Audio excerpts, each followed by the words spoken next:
Good morning, everybody. It is 8:30 and we're about to get started. I noticed we have around 55 people on. I want to see if we make sure we get everybody on. I forgot to check how many people are going to be on. If I can just get everybody to type in their question in the question section, what city you're from. I just want to make sure that everybody can hear me, or at least the majority of the people can hear me. Ken, you're still in Totowa, Ken, huh? Barry's in Parsippany. I see a lot of people that are some regulars we got here. That's great. All right, we got a lot of people reporting. Oh, Courtney. Super. Okay, so this morning we're going to be bringing a different topic to everybody. We've talked a lot about financial aspects and legal aspects, insurance aspects as it relates to COVID. And today we're going to be talking about cybersecurity aspects as it relates to the pandemic situation that we're in, and cybersecurity in general. I pretty much, this will be my new computer after this discussion today, especially after hearing from Matt and Michelle, and then Becky wrapping it up about the fraud. So this is what I will limit myself to. Hopefully I'll be as effective after today's session. But anyway, we have three great presenters today talking about a different topic that a lot of us usually don't think about and probably should think about a lot more than we do. We have Matt Hahn, Michelle Schaap, and Rebecca Fitzhugh. Matt, I will give you some background information. Matt is an IT security professional with over 26 years technology experience. He's a certified and recognized security expert in the winning discipline of business community with Greystone Technology. And apparently he also has some YouTube videos of him singing with his daughter, but I don't know if I trust him. He told me that, and I think he's just trying to lure me into going onto YouTube to look up something, and it's going to be cyber issues. So I don't know. We'll hear from him later on, and maybe we'll find out the truth. Michelle Schaap is a member of CSG, great law firm. Their privacy and data security corporate securities groups. Michelle is spearheaded and developed the CSG cybersecurity practice. And Michelle is also a volunteer snowboard instructor. So no cyber issue there, I'm happy about. Rebecca, I don't have to read anything off. I've been her partner for a long time now, and at Sobelco, and she has been involved with the forensics practice after leaving auditing years ago and finding the better way. Don't give a thumbs up. She's known throughout the legal community for her specialty in the forensic practice, and she will be telling us about some of the fraud and forensic impact in the cyber area. So I see that we people are hearing us. We're going to dive into the cybersecurity and fraud vulnerability during the pandemic, and starting off with Matt. Matt, so why should I be worried about cyber issues? I'm working from home. There's nothing to worry about. Is that true? I wish we could say that would be the case, but unfortunately, many workforces and organizations have been thrusted into working remotely. And some organizations have been ready for this, and some organizations weren't. And as a result of not being ready, they're scurrying to get their workforce in a position where they could work remotely. And with that scurrying sometimes comes deficiencies, and those deficiencies are usually around security. Today we have our workforce working remotely on networks we can't manage, and maybe even on systems we can't manage. So we really don't know how safe our end users are connecting to corporate assets in this pandemic time.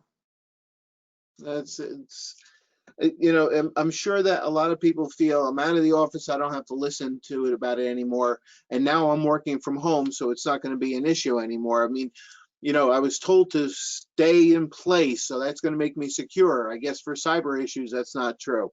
But we're going to dive into this a lot more. We have to remember, for the people that are on here, I will be submitting or putting out polls.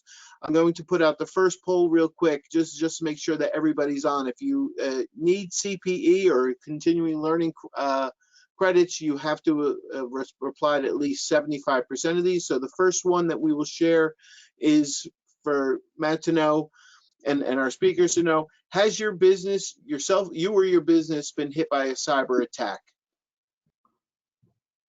And I'm going to leave it open for about a minute or till 95% of the people reply.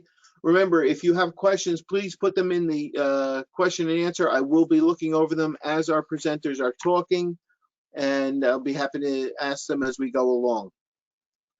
And we're up to 63% already. It's probably one of the fastest. I think that you have, Matt, you have people afraid and they're answering quick and then jumping off. It's a hot topic.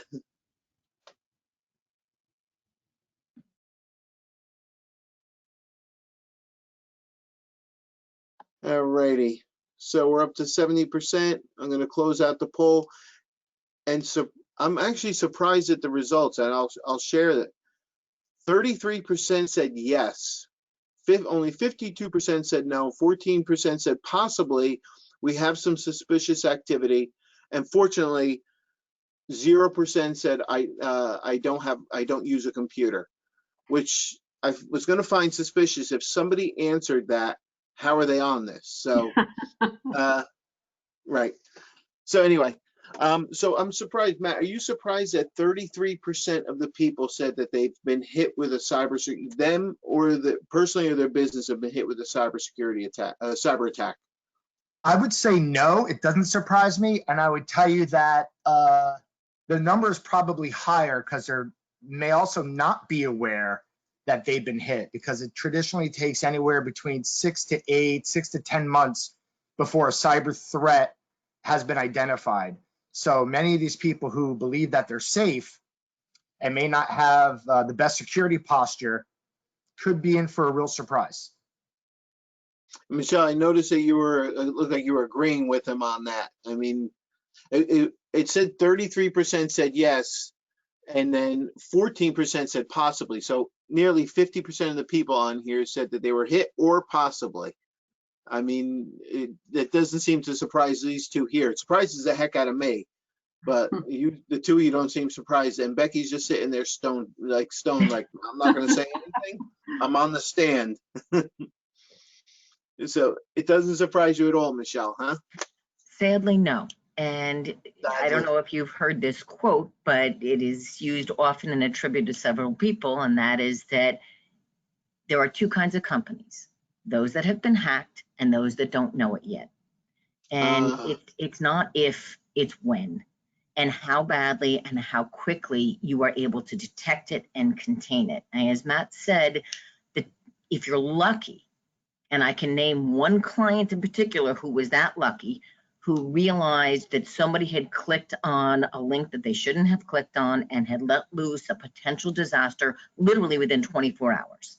I had one client who realized it after 5 months. And I think the worst stat I've heard was with regard to an insurance carrier, and I don't want to misstate the name, so I'll share it with the audience later by a separate email through Sobel, but it was literally 9 years before the company realized they had been compromised. And to me, that's obscene. Wow. Well, and that's very interesting what you're saying. And real quick, I noticed that somebody said they couldn't answer the questions. Don't worry about it. I see your response up there. That's part of our cybersecurity, that we don't let you answer some of the questions, I think. But, Jim, don't worry about it, Jim. So you just said 9 years it took, and I'm wondering about the size of the business. You know, I'm not trying to be wise here. I don't know if small, medium businesses, if the size matters, Matt. If, you know, we hear about Home Depot got hit, and I shouldn't say this because my daughter will be mad at me because she works for the company. Marriott got hit. But so we hear about these big names. So should small, medium-sized businesses, should they say, well, we're no problem, and they're not focusing on us? Yeah, that's a misconception, and I'll tell you why. You know, regardless of the business, the size of the business, you still have information. You still have PII. You still have credit card information. You still have vendor information. So, you know, everybody's business is as important to them and as large to them as a huge conglomerate is. So, you know, the SMB, small, medium-sized business space, over the past couple of years has really, really evolved to provide a lot of different security techniques that are available for them at reasonable prices. So to not have some security in place as a small and medium-sized business is a tricky way to go, especially right now. And I think a lot of people are You so use focused on the outside threat that they're not thinking that there's an insider threat as well. It's not just that a hacker from the outside is going to try to steal your data. You could be very vulnerable from insiders as well. Well, we have trusty employees. I have a bookkeeper who never takes a vacation, right? That's what you're all the time. It's you use a phrase, Matt, PII, and I hear it a lot. I'm used to hearing it, so I talk to the people. What is PII for the people out there? Personally identifiable information. So essentially, the type of information that could be stolen or purchased on the dark web from a marketplace, and then that information is then turned into identity theft, and someone runs around and impacts your life. Simple as that. And it's especially if I know that people that run credit cards through their systems and maintain that data on their network. I don't care about the size of the company. You talk about the Home Depots, I'm not picking on them, but that was a name we heard, or the smaller companies, which I won't, can't name here. They have just as much potential sensitive data that they have to protect, right? 100%. Right. So I actually sit on we were talking about the size of the company. I sit on a board of a very small nonprofit. Their annual budget is it's around $490,000, just under the 500, so they don't have to have an audit done, right? And I'm an auditor. And they got hit with a cyber attack, and they had ransomware. And they were told if they paid in Bitcoin, that they can get all the information released for $400,000 per computer. Well, their annual budget is $490,000. So is this the most common type of attack, Matt, or is there something else that we should be watching for? The threat landscape is always changing and evolving. But what I will say is that phishing attacks and ransomware is extremely common. And two things to think about. No matter how much security you have in place, the weakest link will always be a human being. Mm-hmm. And then I will say, never leave yourself in a position to have to pay a ransom. And what does that mean? That means if you have the proper business continuity solutions in place, if you experienced an encryption due to a ransomware, you would have the right solution in place to go back minutes and restore your data, as opposed to being held hostage by A, someone who's encrypted all your data, B, absolutely copied all of it, and C, they're a thief. How do you know that they're really going to give you the decryption key after you can trust someone who's already stolen from you? Doesn't make sense. Don't leave yourself in a position where you have to pay anything to anyone ever.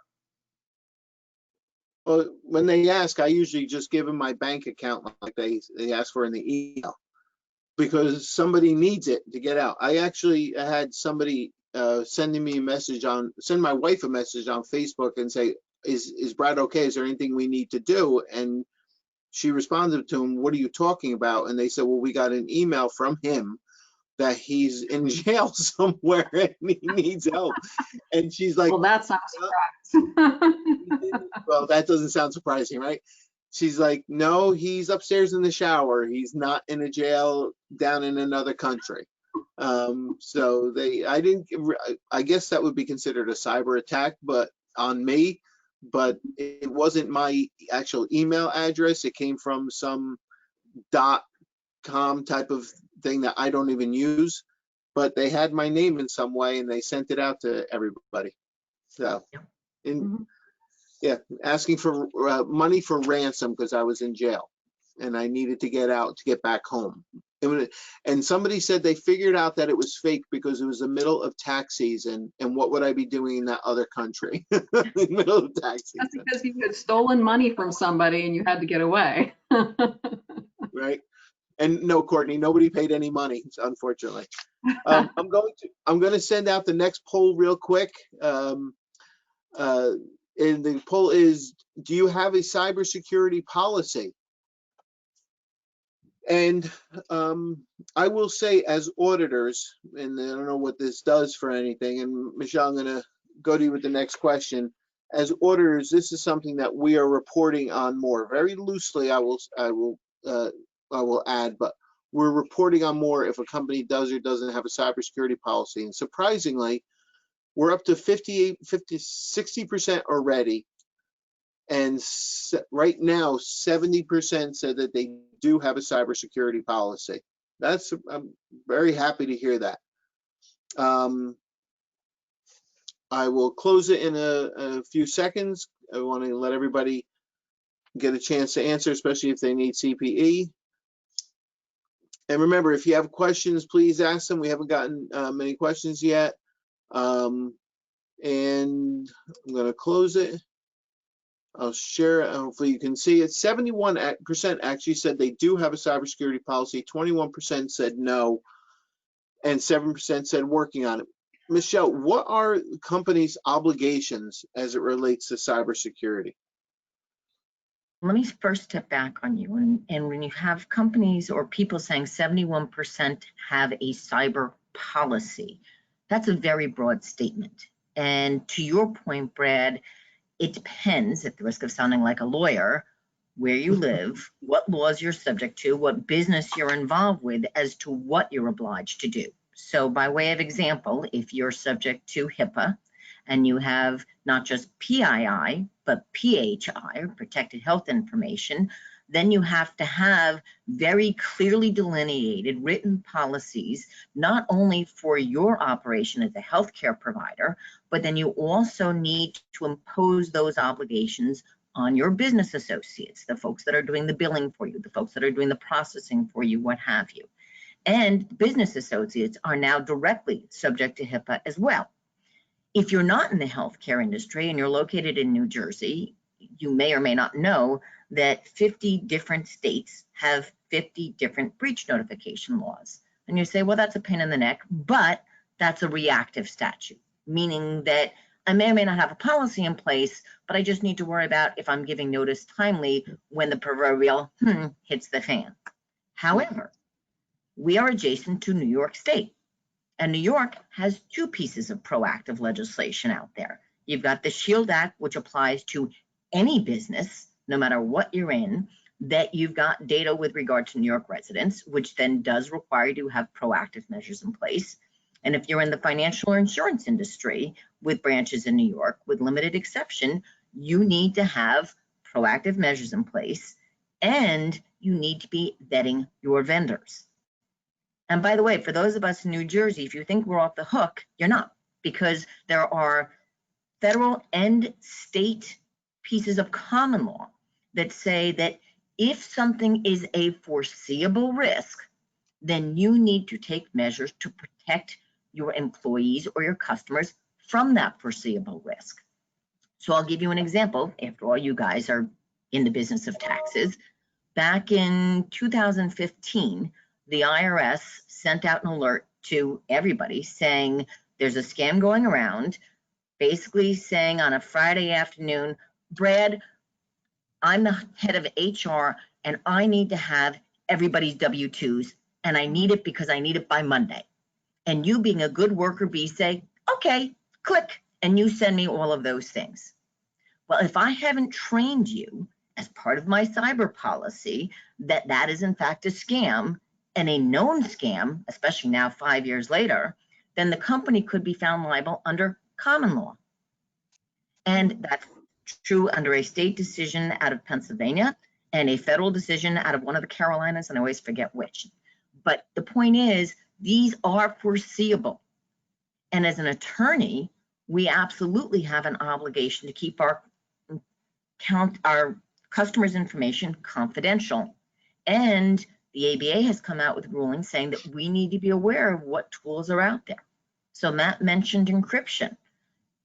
Is the data that I'm sharing that might contain PII or PHI, depending upon the matter that I'm working on, am I maintaining that encrypted at rest? Am I maintaining it encrypted in motion? And do I even know what that means? And especially now with a remote workforce, we may have had policies and procedures which were fine when we were working in our offices, but has anybody dusted off those policies and procedures to say, what should those look like with everybody working from home? Right. Yeah, I mean, you actually hit on two items. You know, I follow the questions as we go along, and you hit on two items that were that people had put up there. John, one of our partners, actually talked about two situations he had where, you know, people wired money because they received an email from the owner, or, you know, it was the bookkeeper who wired it because the controller sent the email. I've heard it not only from John, but some of our other clients that have wired money because they received the email from somebody, and then you look at the email and it's not real. It wasn't the proper email. And then somebody asked, what is the best type of training, or not, I don't want to say best, but what training should people be putting in effect? Matt, just generally what training, and Michelle, legally what training are they responsible to give? And Becky, if you want to jump in there, what can stop everybody? What's the shield of armor that will keep everybody away? And can you say it with confidence, right? There is no such thing. Right. But education is extremely powerful, and you know, I'll toss it back to Matt and Michelle first, but I think that is one of the primary ways of protecting your organization is by training your employees about fraud and the scams that are going to be targeting them. Yeah, exactly, Rebecca, 100%. So it's called security awareness training. And essentially what you want to do is change end user behavior, you know, regardless of who it is in the hierarchy of the organization. Everyone is susceptible to phishing. Everyone is susceptible to falling for something when they're moving 100 miles an hour. Maybe you get an email from someone that you weren't necessarily expecting. Maybe there's an attachment. Maybe you got an email from LinkedIn as opposed to LinkedIn. There's certain rules and processes that really should be in place. And that all comes from security awareness training. And the way you would do that is you would pepper an organization with phishing emails, maybe vishing, which is voice phishing, maybe leaving USB flash drives around an organization to see if someone finds it in a parking lot and plugs it in. You want to change all of that. And like I said earlier, no matter what technology, lights, bells, and whistles you have on a network, it's only going to take one person to do one thing to bypass everything and all the investment you have in place. So changing end user behavior is the number, and regularly, not doing it once in a year, doing it 2, 3, 4 times throughout a year. It should be considered like a professional athlete and a muscle. And a professional athlete doesn't take off in the off season, they continue to work. And that's how it should be treated as well. If I may, Brad, I want to also point out Sure, please. that especially now with people working in isolation, practicing particularly vishing exercises, because it is rampant what's going on. And really the scams are horrible. One of the scams that is going on is somebody calls up, Becky, you need to send money right now to my insurance carrier because Joe needs to be put on a ventilator and they're going to cancel our policy and we don't have the money to pay it. And because Becky's kind-hearted and she cares, she's going to send that money. She's going to ask later. And that's much more realistic right now than Brad being in a jail during tax season. And people are scared enough and they're isolated enough that they may not be asking those questions. The other thing, and again, I go back to updating those policies, is do people know who they're supposed to contact? if they click on that link and they have that moment. And I will tell you, and I don't know if anybody can see this, but we have this lovely little handy dandy cheat sheet that every single person in our office got before we went working remotely. And they got extra copies when we moved to a remote workforce that tells them, who do you call if you click on a link? Who do you call if you lost your cell phone? And it has home contact information because we're not necessarily sitting in the office. And it goes back to updating the training and updating the policies, recognizing the environment we're working in right now. I think that's a great recommendation, because somebody said, what can, somebody asked a question, what, this is great information. What about for the small businesses? This is not only big business stuff. This is everybody. I mean, I don't think that the cyber bullies that are out there, not cyber bullies, I shouldn't say it that way. I'm sorry, the cyber criminals that are trying to get the information, they're not sitting here going, ooh, let me check out the size of the company and attack them. They're just going out there and hitting whoever they can. So this information is really for any type of company. I like the card with the number, because most people are going at 1,000 miles an hour nowadays. Courtney here said, what can we do now that we're working so much from home and some people are sitting idle? I like that card information, because I'm going, looking at emails, clicking, and sometimes it's like, I'm like, oh no. Right. As soon as you do it, you have that moment of, now what do I do? And Becky, you and I know PJ, and that would be my first response immediately in our office. But is that the protocol of what we should do? I guess, Michelle, to your comment, you have this card, but everybody, and Matt, company should set up a protocol as to what you should do in these situations. Yeah, absolutely. I think, and I don't know if you're touching on this at all, but I think it's also critical to identify cyber liability policies, right? And how are those impacted during this pandemic? For example, if you have workers that are in the office and work on a desktop system, and a system wasn't provided to them to work from home, so now they're home, and at home they don't have a PJ telling them, you got to get rid of your Windows 7 machine, we have to go to Windows 10, there's missing patches, blah, blah, blah, blah, blah. Now you have maybe critical people who have access to very critical data going in through systems that have identified vulnerabilities. That's a big, big, big concern. And you got to wonder how that impacts a cyber liability policy. Right, because not every company, I think we touched on it before, not every company had any type of policy in place for working from home, and then suddenly everybody was there. Some people didn't have the hardware and the software that they needed to take with them. Like, we have our laptops from our office, and we can take those home with us.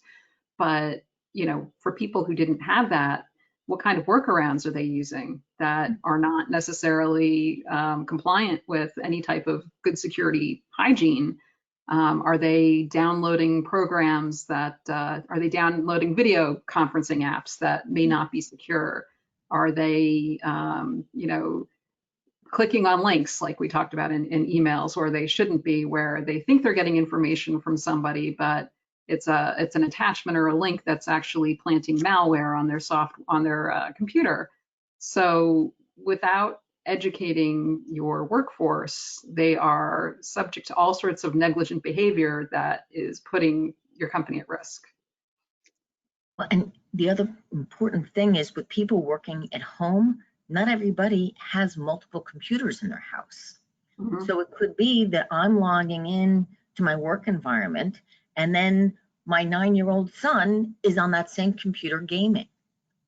And if there aren't good protocols in place, if there isn't a strong VPN, if we don't have good firewalls, if we don't have antivirus software and all those fun things, then I could unwittingly be importing the horrible stuff that's known to be in these gaming sites into the work environment. And the other problem is that at home, a lot of people haven't changed the default password on their router. They haven't changed the password on their home computer since when? Yep. And they probably don't have multi-factor authentication on home accounts. So again, Right. what disaster are you importing from the home environment? Michelle, Mhm. let's take it one step further and let's talk about all the different Alexa items that we have on our networks and our Be nice, my daughter works thermostat, for Amazon. and I love them, and the thermostats and the cameras. You know, how many people at home really isolate the Internet of Things, the devices in their homes on a separate network from, let's say, where their data lives? Remember, a lot of the security breaches that happened at these big name organizations may have come through the air conditioning systems, may have come through third-party vendors that dance on the network. So it's really important, regardless if you're home, your data is still very, very important to you, you know, and it's good to have a good security posture and hygiene at home as well. And Matt, you mentioned a critical aspect of this that a lot of people aren't thinking about. If your business is working remotely, the odds are good, so are your vendors. And when was the last time you did a risk assessment of your vendors? Right. And every risk right now needs to be reassessed in this environment because nothing is happening in the same way it was in, you know, early February or January. Everything's changed. And from every aspect that you ever assess risk, you need to redo that right now. You know, just even one thing that I wanted to bring up from an internal threat standpoint is just think, you know, everybody in your office is working at home. Maybe you have a few people still in your office. Is your office still being cleaned by an outside janitorial service? You know, I was reading through a Verizon report where they talked about an issue where, you know, this is part of knowing your employees and knowing your contractors and what's going on in their daily lives. Well, when when you have certain pressures like what are happening in this environment right now with COVID, people are afraid for their jobs. They may have lost their jobs, or a spouse may have lost their job. There's so many stressors right now that are influencing people to do things that they wouldn't normally do. But there was this one story about a janitorial service had been contracted at a company, and there were some union issues, and they were going to their wages were going to be cut right before a holiday period. So of course there's a stressor. So a malicious outsider contacted several people who worked at this janitorial company, at this one client, and asked them, you know, said they would pay if the person would take a USB drive and insert it into a computer every day when they went to work. And they did.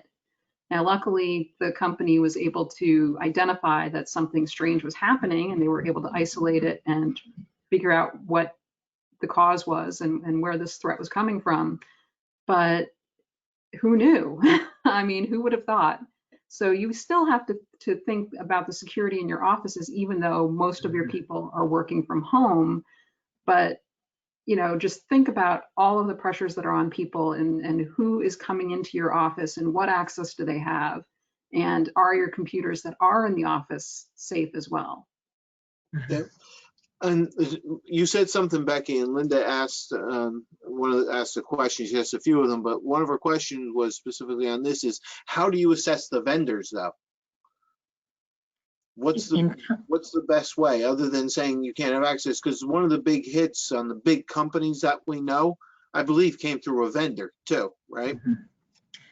That is a common theme. In fact, the stats are that over 60% of attacks happen through vendors. And I mean, back in, I believe it was 2013, of course, we had the Target hack, but just last year, you had Quest and LabCorp experiencing hack, not because they were compromised, but because their billing processor was compromised. And in terms of how you assess your vendors, there's a number of different ways you can do it. You can do it with submitting questionnaires to them. You can ask them to show me, what are your written policies and procedures? And I will tell you, I did a risk assessment of ADP when one of my clients was thinking about going to them for payroll. And I said to ADP, okay, so what are your written policies and procedures? Well, I got back a stack of papers this big of the written policies and procedures. And of course, I'm one of those privacy wonks, so I actually read the stack this big. But I will tell you, it gave me comfort. Yeah, Brad's thinking, no, she didn't. It gave me Send it all to Michelle. to say to my client, yeah, these guys have appropriate policies and procedures in place to protect your information. You ask another vendor, what framework do you use? If they look at you and say, what's a framework? Run screaming. You could also ask for certifications. Are they PCI compliant if they're handling credit card information? Are they ISO certified? Do they use the NIST framework? Asking these questions, and by the way, depending on what the vendor is going to be touching, if it's highly sensitive data, tell the vendor, I want you to have a third-party risk assessment and a pen test. I'll pay for it, but I want it to be done so I know when I give you the keys to my kingdom, that my kingdom's secure.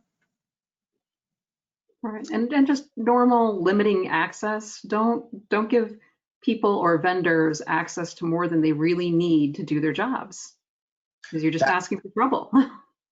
Right, that comes back to account management and reviewing privileged accounts. And that's one area that really much like default passwords, as you mentioned, Michelle, on routers, one of the areas that seems to always go orphan in many, many environments is simple account review. People have changed jobs over the years. Should they, least privilege? We want to exercise least privilege. If you do that, it certainly helps create a framework and acceptable usage policies and account review.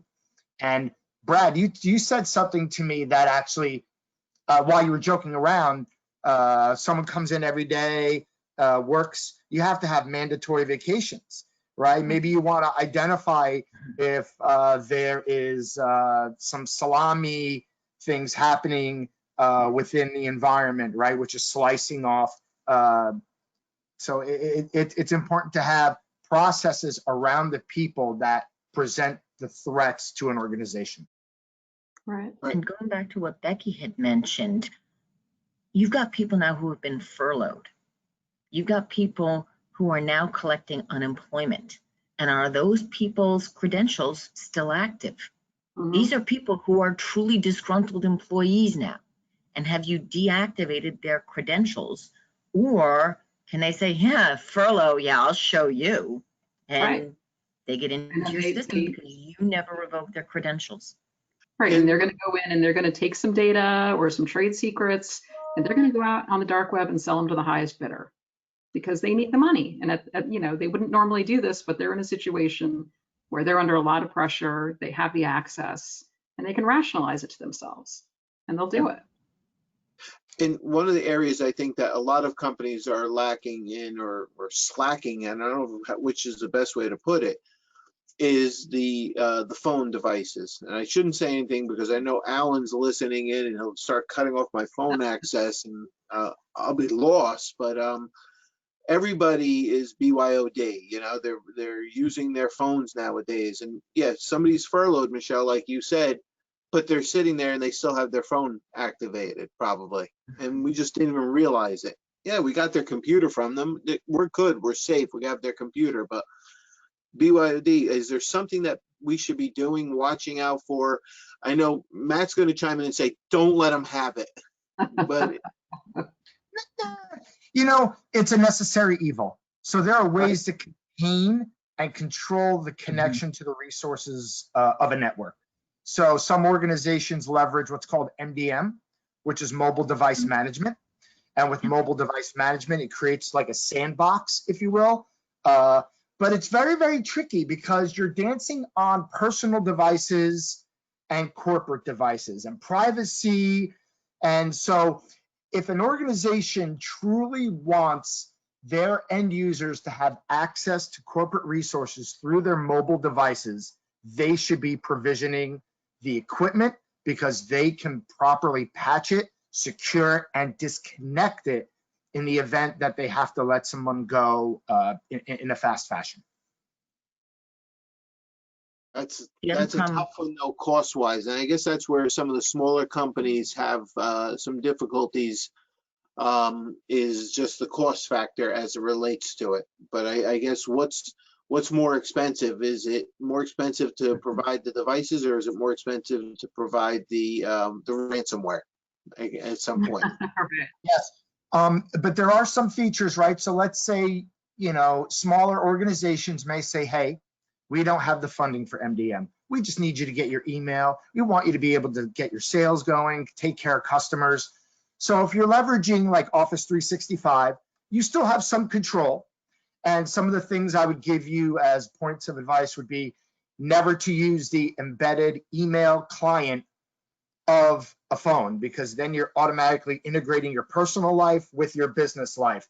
I would encourage those to download a dedicated email client, Outlook, something like that. Now you're able to isolate the corporate data, and it gives the enterprise or the business the ability to still disconnect and wipe all that exchange data that was pushed out to the phone in the event they don't have total device control. Exactly. Yeah, Go ahead, Michelle. I was going to, Matt is giving excellent advice, because you don't know where these devices are going to be right now. And you don't know who has access to them, and you don't know what they're being used for. And if they're lost, if they're stolen, or if the person is furloughed, if you can't wipe the company environment, the company data on that device, you don't know where it's going to go, and you don't know where and whose hands it will end up in. And again, thinking about the issues of BYOD, now it's end of life for a device, and somebody wants to donate it. Somebody wants to give it away. The data is still sitting there. Right. It's still on that device unless it's removed. Such a good point, Michelle. Such a great point. Mm-hmm. Yeah, I mean, I never even thought about it, because I've had phones like everybody, and I've had my email coming in on them, and when my phone gets older, I'll go get a new one. And what do? I give my phone to my son for him to use. Oh, come on, a 20-year-old kid, he's not going to lose a phone, right? Right? He'll take perfect care of it, like I would, right? Yeah. Okay. This is why I don't like cyber seminars. Okay, you scare me every time I'm on this. I mean, some people are saying, okay, well, I have, malware on my computer, not just the BYOD, not just the phones, but I've got some sort of antivirus software on my computer. Is that enough? Should they be doing more on their in their system or on their personal computers? May I? Please. Sure. I love this one. Antivirus applications are much like a flu vaccine. They can only protect against the threats that they know about. Yeah. So in today's world of zero-day threats and much more sophisticated attack techniques, antivirus simply falls short. Today, organizations, no matter what size they are, should really be leveraging what's called artificial intelligence or behavioral-driven analysis, right? It's a newer version of security software. Security is an onion. Cybersecurity is an onion. And you could go crazy with the layers, but not every layer is right for every business. So it really takes a strategy to present the best security for an organization. So, an organization that has a security operations center monitoring any anomalies that happens on a system allows almost immediate action to be taken on an environment to stop, let's say, traversing the network or doing further damage to an organization. So in my opinion, I will tell you an antivirus is nowhere near enough required for today's threats. Matt makes an excellent, if I may, Brad, Please. in terms of layering. So think about this. You and your neighbor live next door to each other. You each have locks on your door. You each lock your doors at night. But now you go and get a dog. Dog weighs 20 pounds, but it's still a dog. And the dog barks at any sound. If a burglar is standing outside the two houses and there's a barking dog in one and not in the other, which house do you think they're going to rob? And when you think about a small or a mid-sized business, layers don't have to be top of the line cybersecurity measures. It could be antivirus software. It could be a firewall. It could be multi-factor authentication, and it could be a robust password protocol. Those 4 things would be better than 3 things, would be better than 2 things. And you don't necessarily have to break the bank to make yourself a less vulnerable target, a less attractive target. Right, you just have to make it so that you are harder to hack than the next guy. And how does that happen? Through end user education, security Right. awareness training, and making sure that the organization is staying compliant with software patches, third-party patches. Because remember, it's not just people, systems and software have vulnerabilities that are identified all the time. Mhm. And that's where patches come in. For the software vendors to go, whoops, there's a hole, let's patch it. People will exploit those vulnerabilities as fast as possible. So, Yeah, isn't it okay that I hit remind me later? And the short answer is no. I'm gonna just looking at the time. I'm gonna post the next poll. Remember, we have 4 polls we have to go. How often are you in touch with your? How often are you in touch with your work from home staff? I'll launch it.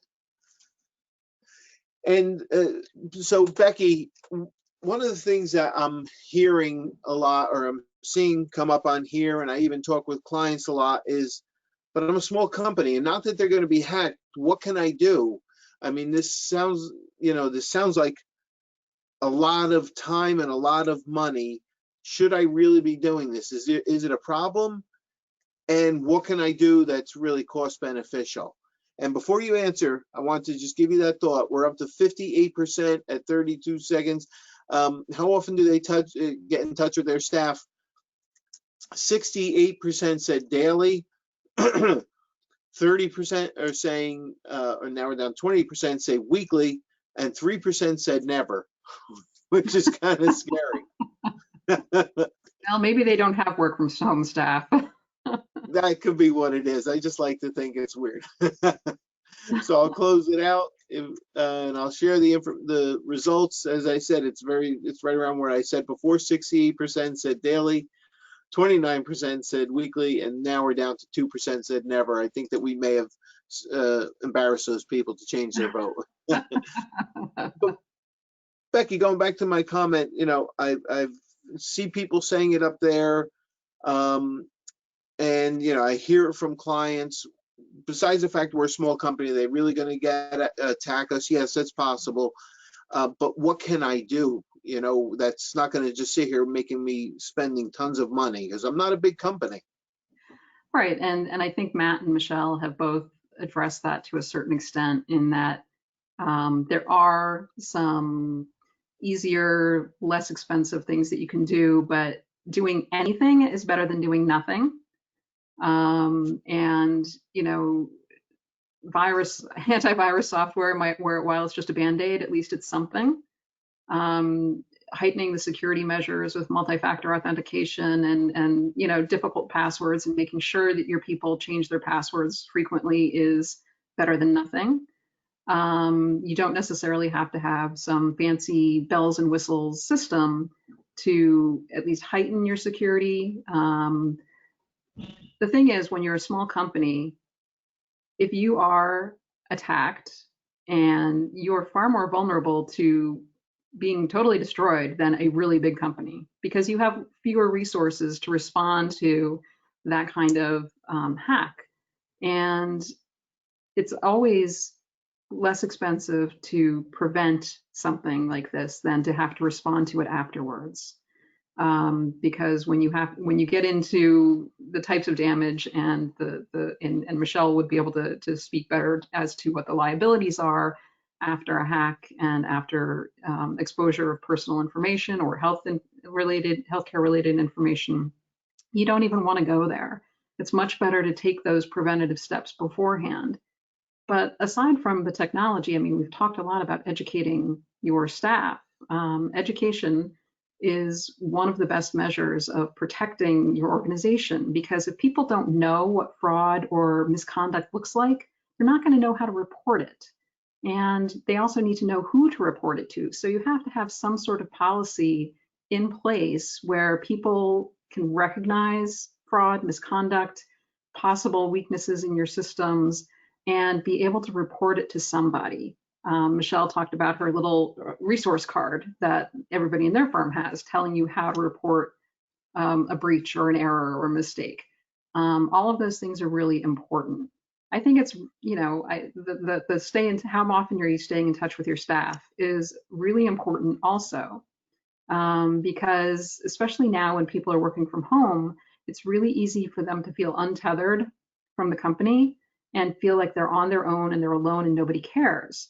So reaching out to them and making sure that they understand that they are still an important part of the company, and you know that they are good people and you expect them to continually practice ethical behavior even though they're not in the office, is really important in terms of managing your human resources and trying to avoid internal issues like negligence and misconduct.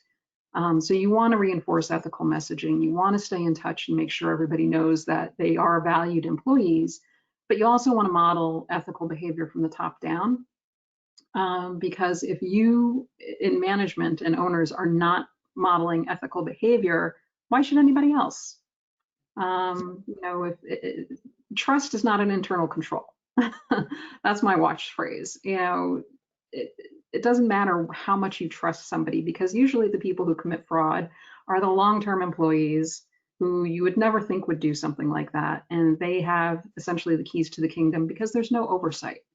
So you always have to have some sort of internal controls and some sort of accountability that everybody is subject to, from the owner and the top management on down to the lowest level person.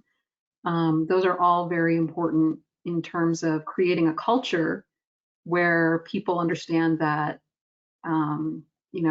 it's not the right thing to steal, and when I'm talking stealing, I'm not just talking cash from the register. We're talking data and trade secrets and contracts.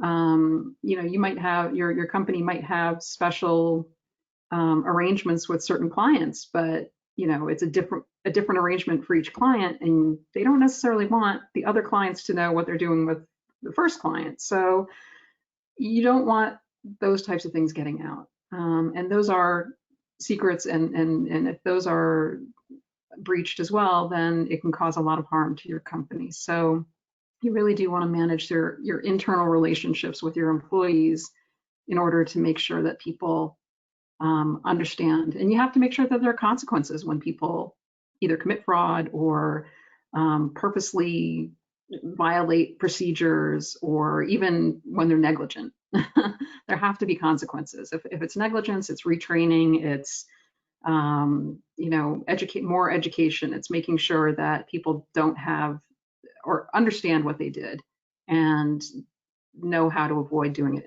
in the future. If somebody has done something maliciously, there have to be consequences like termination or prosecution, because if people see that another employee has done something wrong and is not, there are no consequences to it, well, they're going to say, well, why shouldn't I do it too? So it's really important to create a culture beyond just the technical aspects of your security in protecting your company in all ways. It's interesting. One of the things somebody actually. Oh, sorry about that. I was just going to say, somebody actually said something like that, relating to that, is that the people found a way around the system, and they started using their Google Google account to access, and it's people. It wasn't person. I'm sure it was a person, then became people as they start mimicking one another. If they can get through, if they can do it, why can't I do it? Right. So, they don't understand the harm that could actually occur from that. Right. They don't understand the significance of it. Right. it's a framework, and you want to have a framework in place. And a lot of people, smaller businesses and any size business really should reference the NIST Cybersecurity Framework. It's easy to digest, not overly geeky, but it can be in some places. But it's a great foundation for an organization to put in place to begin to build and enhance a security posture. It's a fantastic framework to be a part of and to implement internally. And Matt, the thing to point out also is that there are different NIST frameworks out there. So some of the frameworks, if you go on to NIST and its National Institute for Standards and Technology, are 800 some odd pages. Don't look for that one. Look for the one that is targeted to small and mid-sized businesses. And those are much more digestible. The other resource, and by the way, these resources like NIST are free. So if we're worried about costs here, free is a good thing. You also have the CIS 20 controls. It's another good place to start. And if you're wondering what written policies and procedures should look like, CIS and also SANS, S-A-N-S, SANS Institute has templates available in terms of where to start on written policies and procedures. But as with any form, you can't just print it out and say, oh, this is my written policy and procedure. Because the only thing worse than not having written policies and procedures is having one that you don't follow. Yeah. The other thing I wanted to add to what Becky was saying was take a look at your employee handbooks. And as important as it is to take action against the malicious actor, we also have to, I think, change our mindset towards the innocent and, oh God, I shouldn't have clicked on that actor. Because if your acceptable use policy says that if you use your work systems for anything other than work, this is grounds for discipline, including firing, you don't want to have people afraid to report that they clicked on something. You want to create a culture of, yeah, I know you did something stupid.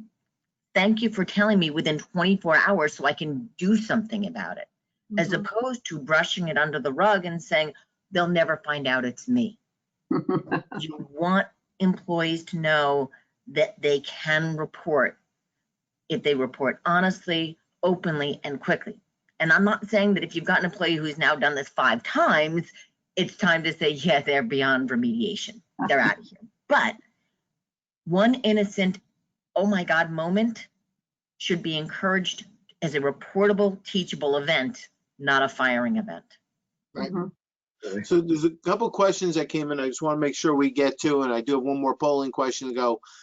The phrase that's thrown around a lot, and I feel like Tim the Toolman Taylor, or one beta, we have dual authentication, triple authentication. Can somebody just tell people what is dual authentication?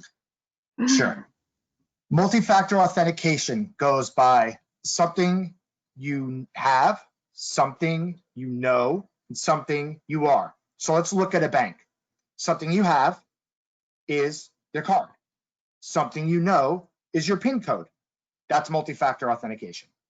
As you go down the evolution path, you can have biometrics put in place. You can have writing signatures, scans of your fingerprints or your retinas or iris. So multi-factor authentication is leveraging who you are, what you know, and what you have. Right, and in plain, really plain English, it's just showing multiple forms of proof of who you are. Okay, it's like when you go to get gas and they ask you what your zip code is to support that the card is. And I'd rather that they do that than have the card be used fraudulently. So that whenever I log on to software and they're sending me a text or an email with a code, that's the multi-level authentication. And you want to enable that everywhere that it's available. No matter how, security is not designed to be convenient, it's designed to be a hurdle. And if it's available, implement it. Office 365, any all cloud-based software at this point should have it. You can even implement it for your network itself, logging in. There's a lot of different pieces of software and solutions out there that will help create multi-factor authentication even for logging into your local network. And that's super critical. And by the way, You'll see people should have that on their home accounts as well. Your home Gmail account, for your any accounts you log into from home, you can implement multi-factor authentication as well. And if you bank online, ask your bank, what levels of additional security can I put into place? What do you have available for me that will give me that multi-factor component? All right. I'm going to launch one more poll, and then we're going to go to some closing comments. Do you work from home? Do your work from home staff have access to any of the following data assets?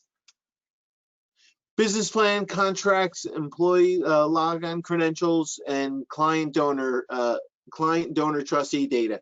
A really interesting scam that somebody mentioned on the emails, on the questions, was that HR was emailed, excuse me, with for a employee giving them new direct deposit information for their payroll, which it's very interesting what these criminals will come up with.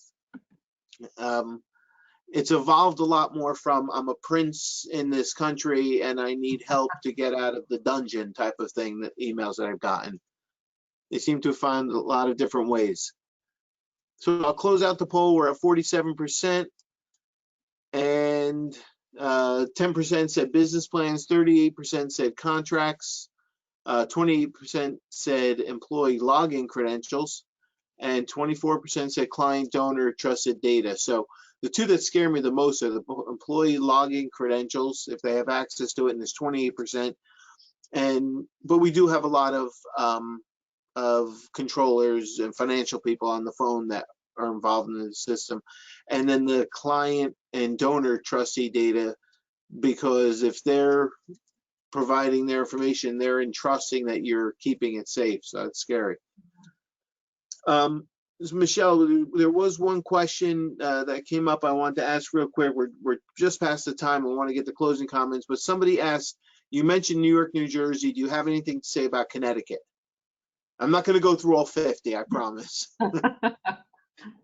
I would be lying if I said I knew off the top of my head whether Connecticut has a proactive piece of legislation or not. But if you want to share my email information, I will check and get back to the person who was asking about Connecticut. But I will tell you, at least 30 states now have some form of proactive legislation. You know, everybody's heard about California, but it's not just California. It's California, it's Massachusetts, it's Rhode Island, it's Colorado, it's Vermont. New Jersey's got several different bills that have been pending for a while. It's New York. Even Florida has a one sentence, you have to have reasonable measures, as their proactive piece of legislation. But it's coming up more and more. And even if Connecticut doesn't have that piece of proactive legislation, remember, you still have common law expectations to have reasonable measures in place. And what's reasonable for a solo practitioner or a small business is not the same as what's going to be reasonable for a publicly traded entity. But there needs to be something in place. And if anybody in our listening audience is in Ohio, it's actually a defense to litigation if you have reasonable measures in place. Great.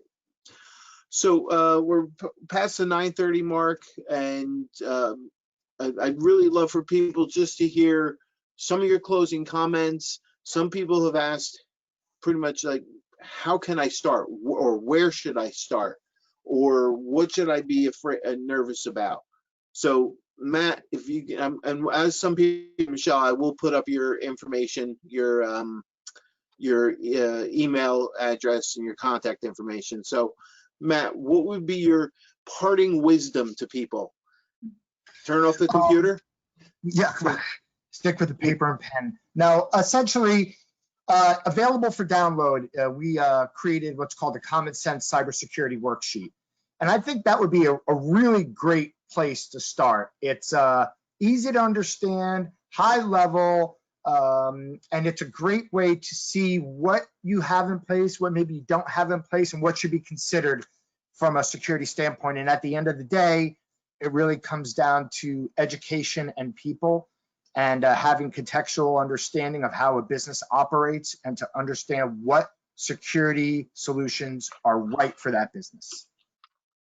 Great, thank you. Michelle, any direction you would like to give people in closing? Don't forget the basics. Don't forget to patch. Don't forget multi-factor authentication. Don't forget having robust passwords that are changed periodically. Pick up the telephone. If you get a suspect email, if you get a suspect call, if you receive a suspect link, picking up the phone and verifying to the known source, the known email, is going to be the most cost-effective way to prevent a disaster. And in terms of where to start, again, Matt and I both mentioned NIST, we mentioned SANS, CIS, and for those of you, if you've got a pen handy, I'll give you one more resource, and it's NJCCIC. It's the New Jersey KIC, and NJKIC puts out an alert every Thursday of the latest and greatest of what's hitting residents in the state of New Jersey.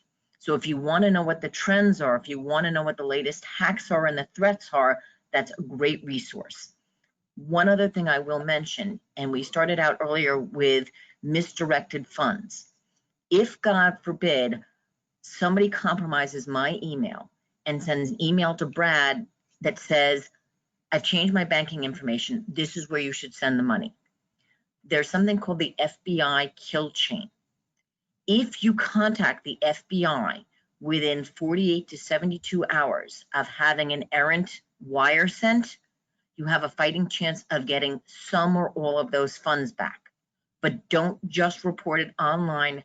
Pick up the phone and get a human being at your local FBI office, and they will try and track that wire for you. I don't like that you use my name and FBI in the same sentence, but appreciate what you mean there. I didn't know about that. That's very interesting, because I have had a lot of, not a lot, I've had clients that have sent wires inadvertently because, it was not, it was somebody with an R and an N that looked like an M that they the correct email address. But and were some people saying, can you repeat that? I don't know what part they wanted you to repeat. So I think, listen, can we start at the beginning, Matt? Say hello. I don't know what they're, but people said, we will be recording this, or it's being recorded, so we can go back and look. Becky, I'm sorry. I jump in front of you, like, That's okay. Yeah, my parting words are, understand what you have and what your risks are. Always update your risk assessments constantly, especially when conditions change like they have now under this COVID-19 pandemic. Anything like that, you need to update any risk assessments, understand what you have, what kind of data do you have? Do you have risky information? Do you have personally identifiable information? Do you have healthcare related information? And understand where your employees are and what access they have, and educate them. Education, education, education. Just the more everybody knows, the more power you have to stop and deter what's happening, or the risks that deter the risks or mitigate the risks that you have with regard to those things. I appreciate that. Because of the education, I mentioned PJ before. I think he hates me because every time I get weird emails, I forward them to him, either saying, is this real? Or saying, check this out, look what somebody actually sent me, type of thing. Right. And he actually sent an email out to the firm saying, if you're using a device, a handheld device, you need to download this certain software. Here's the link. And right afterwards, on the bottom, he put, Brad, this is not spam, for everybody to see, because he knows I would have been saying, is this real? And he has me spooked at this point, but it's better to be spooked than be hacked, I guess. 100%. Yep. So I want to thank Matt, Michelle, Rebecca. Rebecca, back you have, it says Rebecca up there, so I'm going to go with. I want to thank you all very much. These seminars, these sessions always scare me because, you know, it almost just makes me want to turn off the computer anytime I hear it. But the way around it is to just, as you said, be educated and think about things. I've started responding to people saying, was this a real email you're sending me? It's just as easy to send it back and say, was this real, than to click on it at this point. I mean, if, you know, if I wasn't expecting it, click on it pretty Well, much. actually, don't respond to the email, Yes. call them. Yeah. Use a different method of communication to check with it. And not the phone number on the email. Yeah. Their known phone number. Yeah, that's weird. What is that though? Calling. But no, I appreciate everything that everybody said. For next week, I want to tell everybody that our next session, we're going back to it, PPP. We're going to talk about loan forgiveness guidance. So if you want to tune in and hear something different than cyber, but something that we've been echoing over and over and over is PPP and the loan forgiveness. Matt, Michelle, Becky, thank you very much for this information. We will share with you all of the questions that came in.